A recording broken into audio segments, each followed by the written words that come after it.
pull the trigger, boom! Hi, welcome back to Best Drink Recipes. I'm Eli Mountjoy, and we are going to make the Melon Ball Martini. To do that, we're going to need some sugar to rim our martini glass.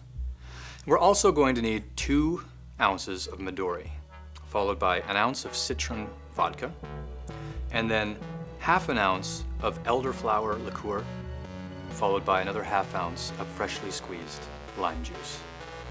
So let's go ahead and build this step by step. First, the ice.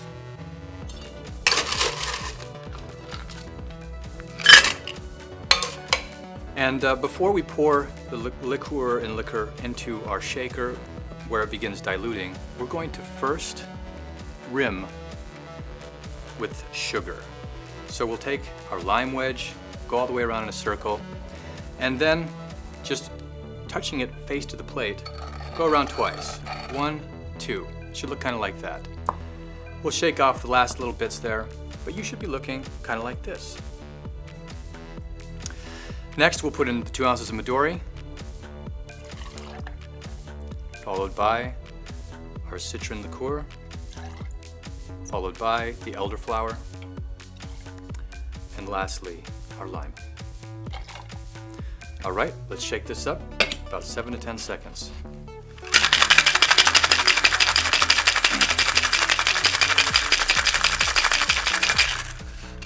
That's good, and we should have a lovely green colored martini. Let's see how we did.